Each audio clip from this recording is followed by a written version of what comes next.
Hello, everyone. Welcome back to Bomber Banter. It is round 10 that is upon us. We face the Western Bulldogs Saturday night at Marvel Stadium. It is an away game, which means I will be viewing from home, which means fan cams will probably be around the 10:30 p.m. mark. But we are here today for FIONA'S forecast. So I am going to bring in my partner. Solution, how are you? I'm very well, Fiona. How are you? I'm doing pretty well. I'm still riding pretty high on the Great Sydney win, which was just so great because it was so unexpected. So, you go in not having high expectations, unlike, previous week against Kangaroos where everyone's expecting a win and a good win. So I think that those make the best wins, don't they, when you don't expect them? They sure do. I mean, our forecast has been deadly accurate since we started this early 2024. Although we got it wrong. Didn't tip correctly. That's what I mean. This week we got it wrong, and thankfully we did. It was a wonderful performance. Yeah, I think we were. Surprisingly, Thursday Team Selection Live was so up and about and so confident. Everyone was in a good mood. There was good vibes happening. And I was quite shocked, to be honest, because Sydney, you just can never write them off. So even though they haven't been at their peak, I still was pleasantly surprised. But a new challenge faces us this coming week to a team that is in exceptional form, I would say, and probably the team that's impressed me the most out of every team in the competition to date. True. Having said that, I might have a surprise when we get to the selection section. Ooh, okay. Yeah, but before we start, do you mind indulging me a little bit? Just one thing I need to address. So last week, Forecast listened like a lot of watches, which was fantastic. Lots of feedback, which was great. There was a lot of negative feedback directed at me. Now, I have been podcasting since, before the saga we started podcasting. So, trust me, I've had lots of hate. I've had people threaten to meet me after the game to beat me up. That was fun. I've had people threaten to find where I lived and come and confront me. I've had my account hacked. That was also a good day. So I'm used to the hate. I think what was unusual about this one was one person seemed to want to express themselves multiple times. Like there might have been 20 odd comments.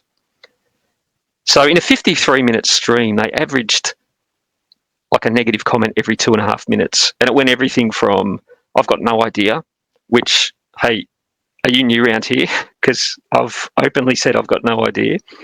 I was criticised for the way I talk and how long it takes for me to get to a point, which again is possibly valid criticism, as evidenced by this right now. And even the English police, like I was told off for using certain words. So I just want to say to that hater, by all means, good sir, leave your negative comment, but I reckon it's a bit weird leaving a message every 2.5 minutes. Like you could restrict it to one comment, let the comments and the chat breathe. You don't have to take over Fiona. Don't take out your hatred of me on Fiona's comment section. Is just my advice. Am I being unfair? I mean, no, you have a right of reply, absolutely. And obviously you wouldn't be here if I didn't find incredibly high value in you. And I just want to make it clear, this is a very unserious kind of channel. It is not supposed to be super, super duper, like straightforward and, serious. And it's about fun and connecting with people and having some laughs on the way. It's not meant to be, we're not top top end analysts here and things like that. It's an opinion channel. That is the purpose of it, for people to have their own views and says on how they see things. And we are all different. That's what makes it interesting. So, I think the comments were really unfair, and obviously I don't agree with them because you wouldn't be here if I did. So, yeah, and the fun aspect of your channel was evidenced by your live chat in the post-game reaction. I was howling with laughter about we were talking about everything from food to Scottish brogue to everything else. It was good fun. But if you weren't there in the fan cams post the Sydney games, make sure you are tuning in from here on in, or you're at least watching the stream. But I would say tune in and partake in the chat, because the chat was just on fire, and I was having to hold myself together because obviously I was on the screen, but I felt all warm and fuzzy inside because it was lighthearted, it was fun, it was dumb, it was off topic, and that's what it's about. It's not supposed to be a really serious where we get everything right, because we absolutely will not. So, Scottish man, if you are listening and watching, you know who you are. I require proof that you are from Scotland, because that really got me up and about, and you would have been the first abroad viewer or listener or attender to the live fan cams. So if that's not true, I need confirmation. If you have no idea what we're talking about, go back and watch the fan cams from the Sydney game. But anyway, let's move on. Yes. So the projected. So we've got all the usual segments. The forecast changes. One forced change at a minimum, which is just tragic. There's the Smoking Joe, Sitting Joe will make a prediction, finish with a couch question. And the Houdini, of course. So, Lewis Hayes, just a word on him.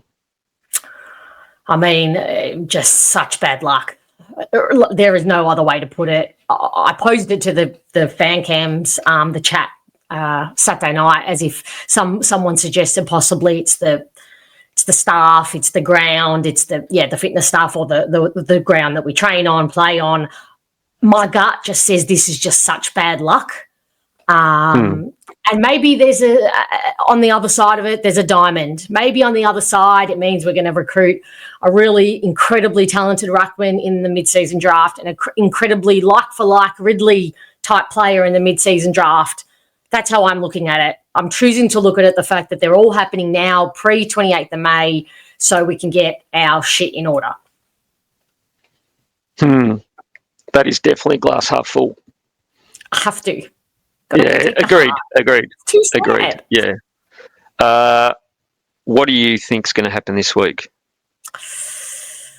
Look, I'd be hesitant to make too many changes, to be quite honest. Obviously, we've got that forced change. The Dogs don't have, they're a bit like Collingwood. They don't have a bulking key forward. They have an Aaron Norton. They don't have Sam Darcy this time around. And just to mention that last time we played them, or a couple times ago, Redmond matched up against Sam Darcy and did an incredible job. So it's not like we necessarily, in my opinion, need to bring in another tall defender a la Verdi necessarily. Perhaps do we have I'm just trying to think, we don't even have another medium defender, but maybe we go small. Maybe we go a bit smaller back there and push El Hooley back there, or maybe Martin stays permanently back there and plays the Ridley role, and we sacrifice him, although he was best on ground for mine against Sydney. So do we want to sacrifice that? Maybe not. The thing I do know is I probably don't want to bring in more than one player. Where do you sit? I think you're right. I think there'll be just the forced change, and I don't know that maybe we'll bring Laverde back, possibly. Apparently played okay.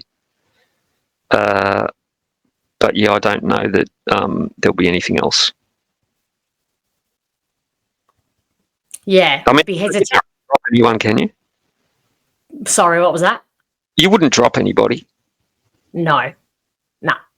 If we have to make a change, we obviously have to. But otherwise, if Lewis Hayes hadn't gone down, I wouldn't be making any changes to that team. No. Again, because we're facing the same kind of setup. We spoke last week about Sydney not having a tall forward line, and we've got 3 tall defenders. Well, this is the same situation, and it worked out incredibly well for us. Pretty much what I predicted was going to happen. We forced Sydney to kick it long, tall and high, allowed Zach Reid to get 14 marks, Pryor 14 marks, Ben Mackay got marks. So, sometimes if the pressure is great enough, you can force a team into doing that. So that was, I guess, what would have been the plan for this week too, given the Bulldogs have a medium to small forward line. But alas, we shall see. Can I digress momentarily? At one end, we've got Zach Reid, and at one end, we've got Nate Caddy. Have you dared to sort of dream about, like, remember we had the greatest bookends of all time. We had Lloyd and Fletcher. Now, I know Caddy's not going to be a full forward necessarily leading from the goal square, so maybe bookend doesn't quite describe it. But have you allowed yourself to speculate what it might be like in 2-3 years' time, having those two, like, just owning the 50 at their respective ends, and what it could mean for this club's finals aspirations? Yeah, I said in the fan cams, I had a moment of like future dreaming when I saw Ben Mackay, Hayes and Reid after an Essendon goal turning their back and walking back, because I was directly opposite behind the cheer squad goals on level 2, and they were walking back in unison. And I just thought, wow, there's the setup for, because Ben Mackay's only 26, so there's the setup for the next at least 5 years, and then it would have been the same. Also going to the VFL and seeing Girine and then watching him just dominate on the weekend gone. He's more of that bulking big David Hill key forward who's going to just plonk him in the square and keep him deep forward. And then you've got your caddy who's obviously the more mobile and going to get up the ground. But and then if you go even further and imagine Draper in the middle or / Brian, who everyone has high hopes for, that's a really strong spine looking well into the future. But yeah, it's exciting. Yeah. Anything else with the changes, or we move on to Smoking Joe and Sitting Joe? Who's doing what this week? Well, who's your Houdini first? Oh, shit. I don't know. There is a Houdini. Maybe, no, there's not. Maybe Langford, but like I still think structurally he's important. Yeah, there's really no Houdini this week. I think it's okay to say we're just not awarding it. Good. I mean, it's your award though, so you make the rules. No. I don't think there is a Houdini. Honestly, I don't think there's a player who you could say didn't. Certainly, a lot of players ran out of steam. There's no doubt about that. But if you're looking at the last quarter in isolation, you could probably name a few guys. But no, I think it's fair to say there isn't a Houdini this week. Yeah, good. Okay. So who's doing what? Which Joe do you have? Oh my gosh, I just had a blank. Who do I have? I think I'm doing the Smoking Joe. I have the Sitting Joe this week. Yeah. Okay. So who's going to be the Smoking Joe? I reckon Peter Wright might have another 5-goal, 6-goal game. I reckon he's ready to. Oh, you know what I liked about his game last week. In fact, what I like about his entire season so far is he's not just effective. Previously, you might argue if he's not taking a mark and kicking a goal, he's not effective.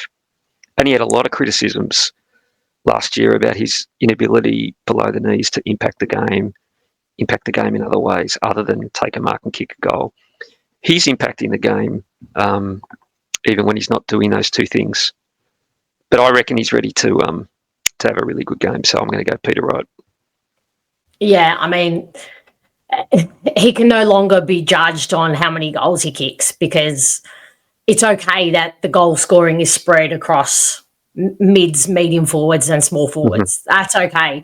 His work below his knees against Sydney and his tackle pressure, his presence was, I mean, it's probably a bit of an exaggeration to say elite, but it was brilliant, absolutely brilliant.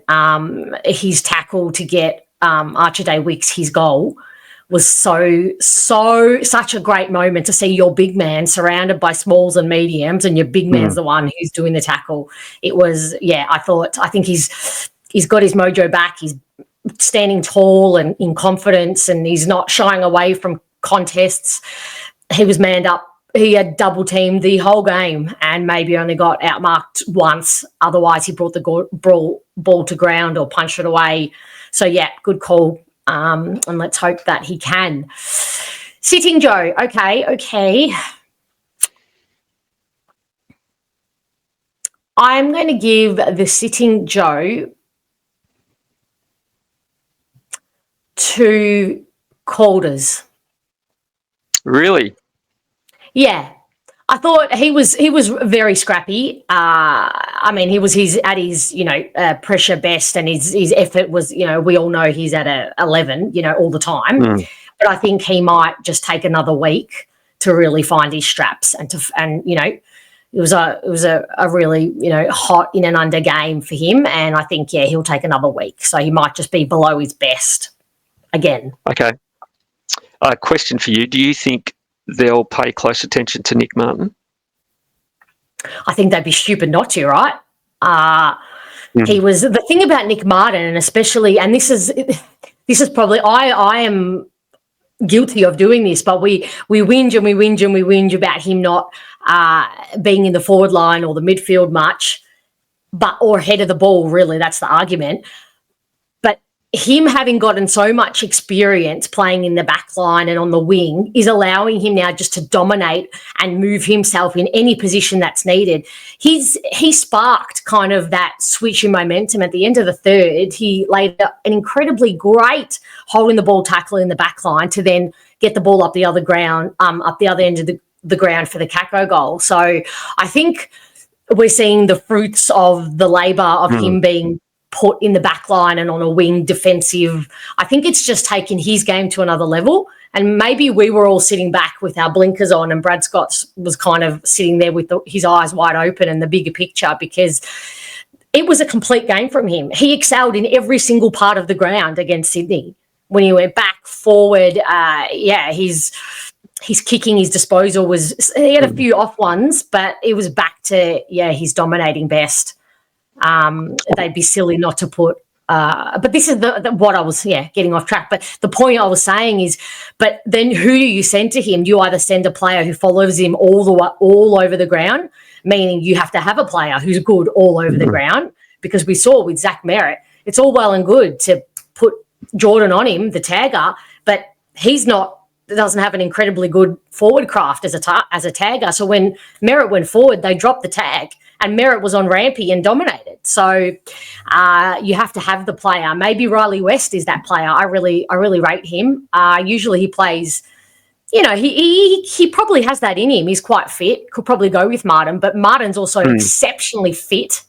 So and really focused. So he's a hard player to match up on.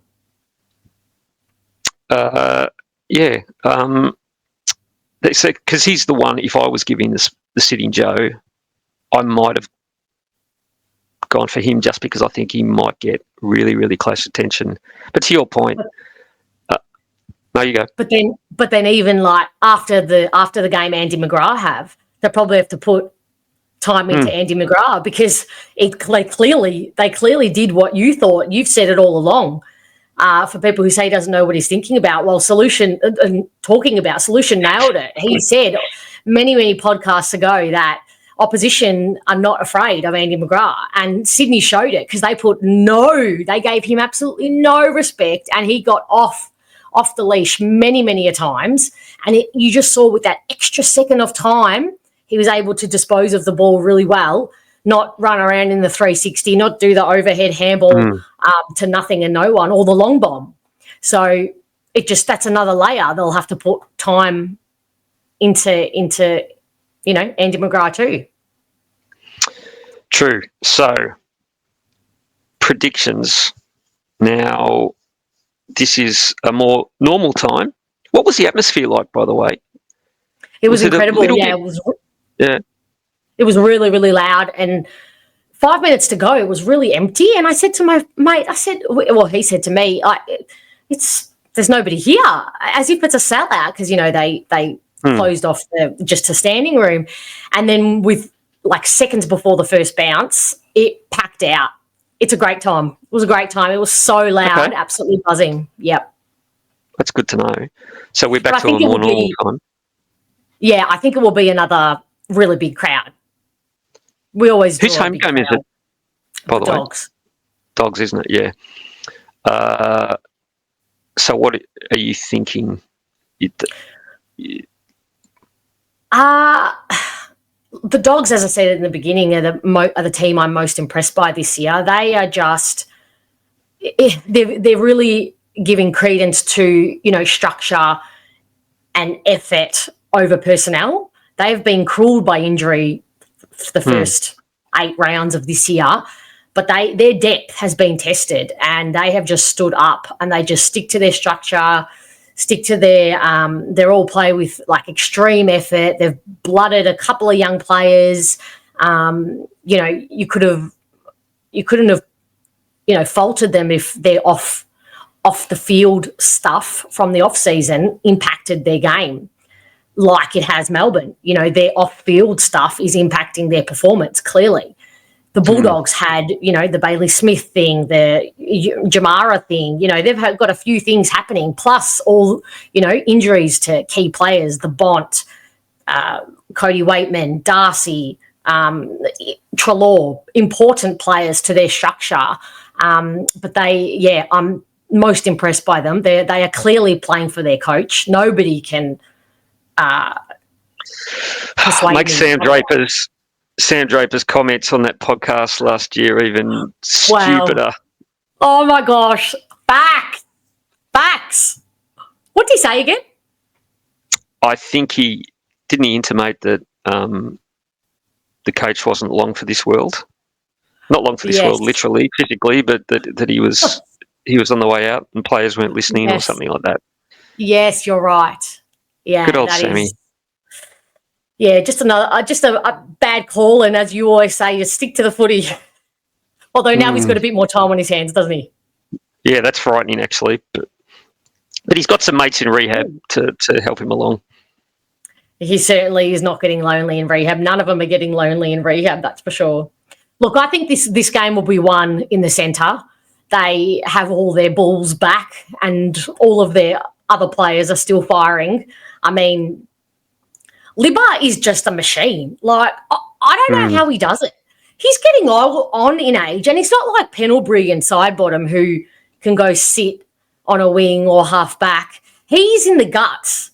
Against their game, with their game on the weekend against the Suns, and mind you, in 30-degree heat up in Darwin, he had 10 tackles, 10 clearances, 11 score involvements, and 15 contested possessions. What? That's insane. Especially when you think you've got Bontempelli in there, Treloar, Richards, Matt Kennedy now. They have just elite talent in the middle, and I am pretty sure they had 4 goals in the third quarter from centre clearance, which is frightening. Imagine the ball going straight from the centre clearance, straight up into the our forward, their forward 50, and goaling in a quarter 4 times. Yeah, I can see it happening this week too. Yeah, I mean, in saying my sitting Joe Caldwell's probably going to be really, really important, because we're going to need Setterfield and Durham to be doing jobs on Treloar and Libba, who they have done incredibly good jobs on in the past. Mind you, when we last played them, they really curtailed their impact significantly. So who do you like from the Dogs? all the players you mentioned, but their midfield is what scares me. But this is where I see hope, because even though we have been cruelled by injuries, I don't think Goldstein can maintain this level of performance. I think he's doing such an admirable job at his age, but whilst he's in the game and on the ground, he's been excellent. Mm. So I don't think it's not like it's a net negative and we're getting towed up each week. Probably not a coincidence that we've struggled in 2 last quarters. Maybe he's tiring, and certainly the week before he looked visibly tired. I wasn't at the ground this week, so I can't really comment on that. But if he can just again play a role, our midfield's actually coming back. And maybe Caldwell was the key, because if he can now having played a couple of average games, but if he's kind of back to full fitness and can really lift to the level he can get at, and we know he can get at, I think we can match them in the middle. And in some ways, the injuries, like I think Goldstein's better than Brian currently, compared to how he's playing versus how Brian was. Harry Jones might not actually be a loss right now, as kind of sad as it is to say, or maybe it's not a sad thing, but just structurally, I don't know. I think Caddy's looked better roaming up the ground. No coincidence, last 2 weeks he's been on his bike, and surprise, surprise, he's got this tank, which makes me elevate his ceiling even more in my head. It's like, oh wow, he could be this monster that just roams up around the ground doing what he wants. So in some ways, we're covering injuries. Our midfielders are back, and I think there's a lot of depth in that midfield. So I think we can go close. Yeah, we're going to need to. I think we match up pretty well outside of the midfield. As I said, they don't have tall forwards. You think Rory Lobb will match up on 2 metre Peter, which will then Caddy, trying to think who they'll put on Caddy, maybe Cleary or O'Donnell. And then they've got an array of, Dale is always he's kind of their, Lockie Whitfield delivers the ball outside of 50, cleans up. And then down the other end, as I said, our tall defenders are just going to be able to get it done. One of them will get Norton, and he's really the tallest one they have to worry about, to be quite honest. And then they've got some quality smalls and medium forwards who do a good job. So, yeah, I don't hate the idea of not bringing in another tall. I completely agree with you on Jones. Structurally, I've always said that if he's not forward, we are just keeping him in the team. We are just putting him on a wing in order to keep his name on the team sheet. It is not a spot that is sustainable for him long term. And I get the fact that it's the bigger picture and it's the long game with him to keep him in the team. But it's just frustrating when you think you could be developing Al Hawley on there, who did some really nice things as well against Sydney. So I just think, he had. What a first quarter Al Hawley had, by the way. Yeah, every time he touched it, it felt energetically like he was going to do something, and he probably had a bit more space and time than what the Dogs are going to afford him, and the wingers from the Dogs are going to afford him. But, yeah, he's certainly very thoughtful with his delivery inside 50. So if we can add another player who's delivering inside 50 really thoughtfully and really well most times, along with Martin and Merritt, well, there's 3 really quality ball users. So we're building in that department. So who are you going for, and what's the score? In saying all that, I think there's a reason that the Dogs are rated, second, third for inside 50s for clearances. And unfortunately, I think in the end, Tim English is in really, really good form. He's even managing a couple of inside 50 tackles a game. which is quite strange for a big ruckman, and I think he plays quite high minutes as well without Sam Darcy there as a chop out. So I think the Dogs will get up and they'll enjoy. The only thing I can think in our favour to potentially swing it is they had a really gruelling, as I said, hot game. Clearly they were labouring in the heat. Gold Coast obviously are well attuned to a bit of humidity and heat, more so than the Dogs are in, Footscray in Melbourne. So they could be tired and a bit drained from that. So that's the only thing I'll say. In saying all that, I think the Dogs will win probably by 37 points. Yeah, so on the Darwin point, there's some stat floating around, and I don't know whether it's correct or not, but there's some stat that was teams that have played up there in subsequent 3-4 games lose nearly every one. Yes, that is correct. They are 1-5. There you go. So their games post their Darwin game. So they've won 1 and lost 5. So long-term followers of the Fiona's forecast will know I'm normally the negative one. Windsock podcast fans will know I've always been the negative one. I'm going for Essendon by 5 points. Whoa! I love it. In a huge blow to our draft pick, top 5 draft pick aspirations, I think it's okay. Melbourne are still on track. Melbourne are going to deliver for us, that's for sure. But I think we might do it. I think that we'll take confidence out of last week. I think the Darwin factor, the fact that our midfield does seem to be humming along pretty well, I think we can match them. And I think that pressure we showed defensively and not allowing Sydney... the last quarter we couldn't win a contest. It was just frightening. But that second quarter, that was football in heaven. The way we used the ball, the way we ran in numbers. Zach Reed's just a force to be reckoned with. Now I'm probably pumping this up way too much, but yeah, I'm going 5 points, Essendon.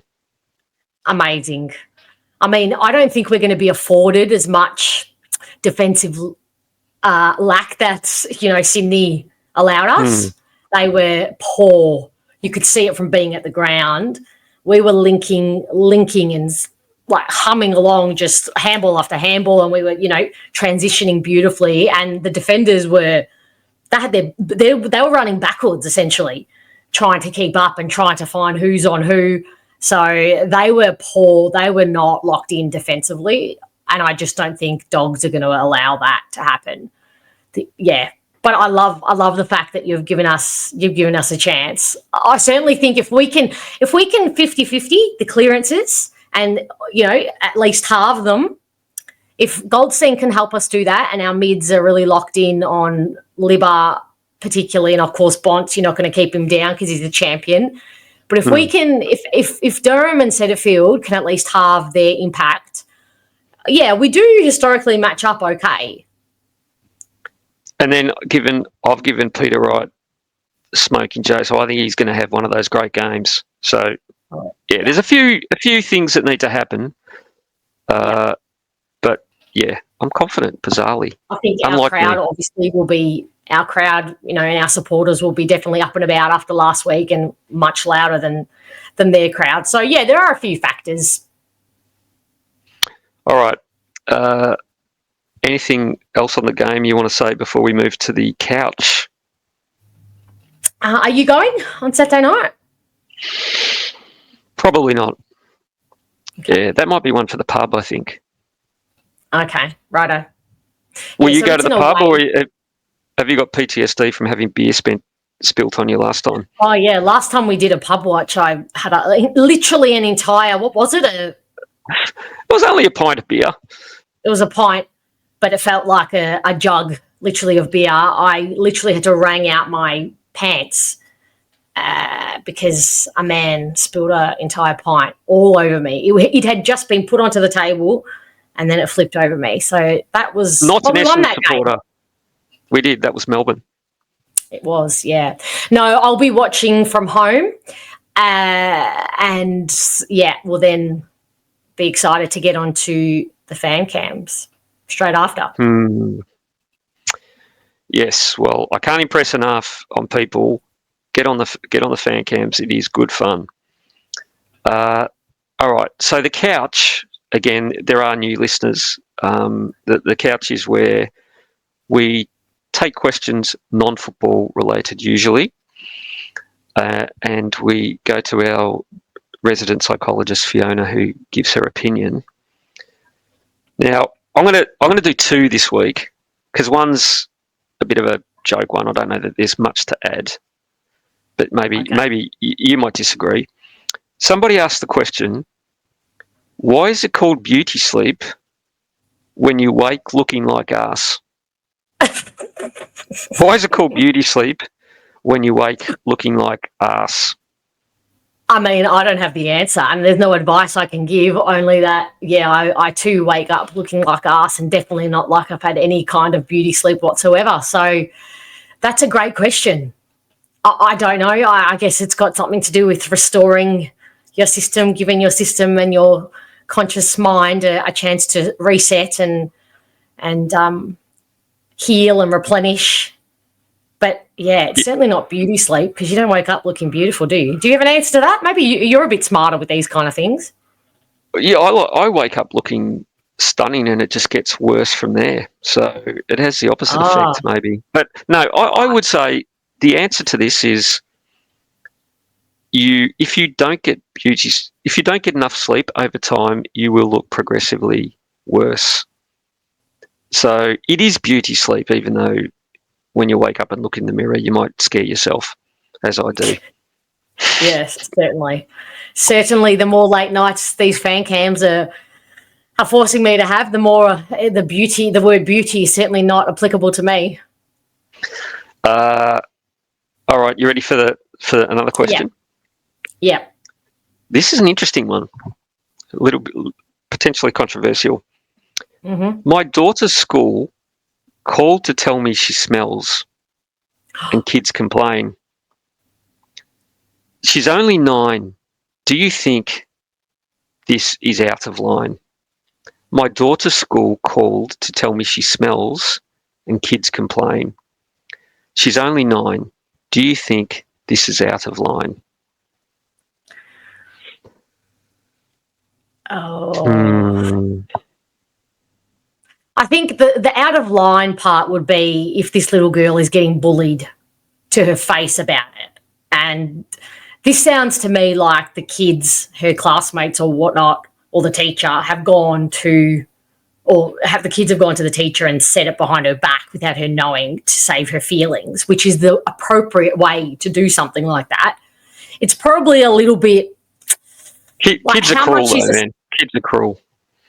Kids are very cruel, but better it happens behind her back to the teacher than to her face. But also, like, are these other kids smelling like pedals and chocolates? Like, good point. Don't all kids smell? It's a very, very finicky thing to have to complain about. I mean, it's got to be really bad because I guess, she said her daughter, didn't she? Not her son or child. Let me have a look. I think I've closed it. I think it was child. That's how good our memories are. No, our weekly Who's Got the Greater Dementia segment continues. Wow. That is concerning. It is my daughter. Yes, you are right. Yeah, okay. So you would think girls start to go through puberty at around that age. So that's when some of those things can start to happen. So, look, I would say look at it as a blessing in disguise that you can start teaching your daughter about, personal hygiene and the things she's going to have to battle, unfortunately, as a woman moving forward. And 9 seems like such an innocent, young age to start having those conversations, but unfortunately now that is how young puberty is starting in little girls. So is it really 9? Yes, absolutely. Some would argue I didn't go through puberty till I was about this is serious, till I was about 17. Some would argue if they looked at me, I haven't yet. Yeah, 9? I was in year 9 when the changes started happening for me. So yeah, the fact that, I mean, I'm not going to tell everyone how old I am, but the fact that, we're in 2025 and it's now, I don't know, how old would I have been in year 9? 15, 14? 14 maybe. And now that it's just progressively getting younger and younger with, the things we eat and pollution and all of the other factors. Is it the all the steroids in chicken? Is this what I'm hearing? Or yeah, absolutely it is. It's all like, there's no other explanation for why our bodies are changing the way that they go through natural things. To me, there's no other explanation to it. But who knows? Again, this is opinion. I'm not a specialist in that kind of thing. But yeah, I would use it as an opportunity to teach your daughter about hygiene and what she's going to have to deal with for the rest of her life, and get her some, a little roll-on that you can pack in her bag. I guess I wouldn't make her feel self-conscious about it or worried. I wouldn't tell her that a complaint has come.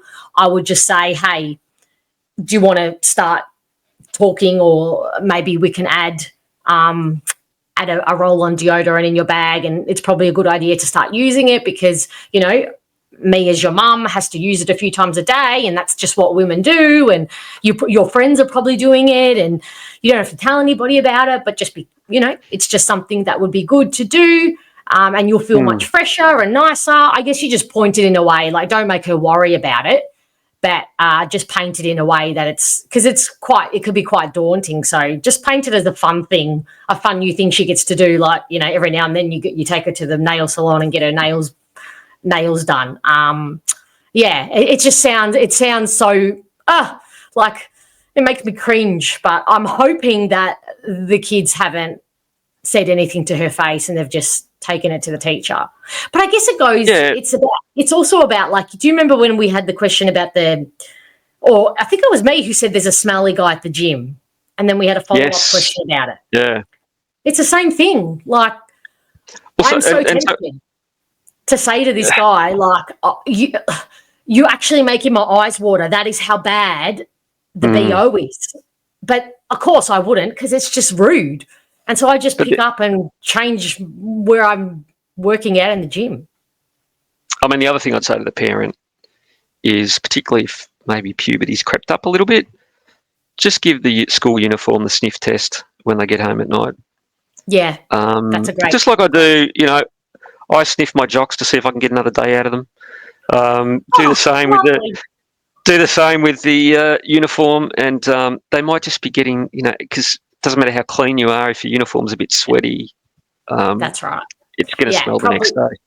That's a fantastic point. Probably a good idea to maybe get a spare uniform, or if she's changing her uniform once a week, maybe you get her an alternate and she changes it twice a week, or if you want to wash it and then dry it, whatever. I would get an extra, because having to wash kind of midweek. But yeah, maybe get a couple of extra. I know it can be pricey, but it's not worth her getting bullied over it and then you dealing with her feeling really self-conscious about it. So yeah, great point.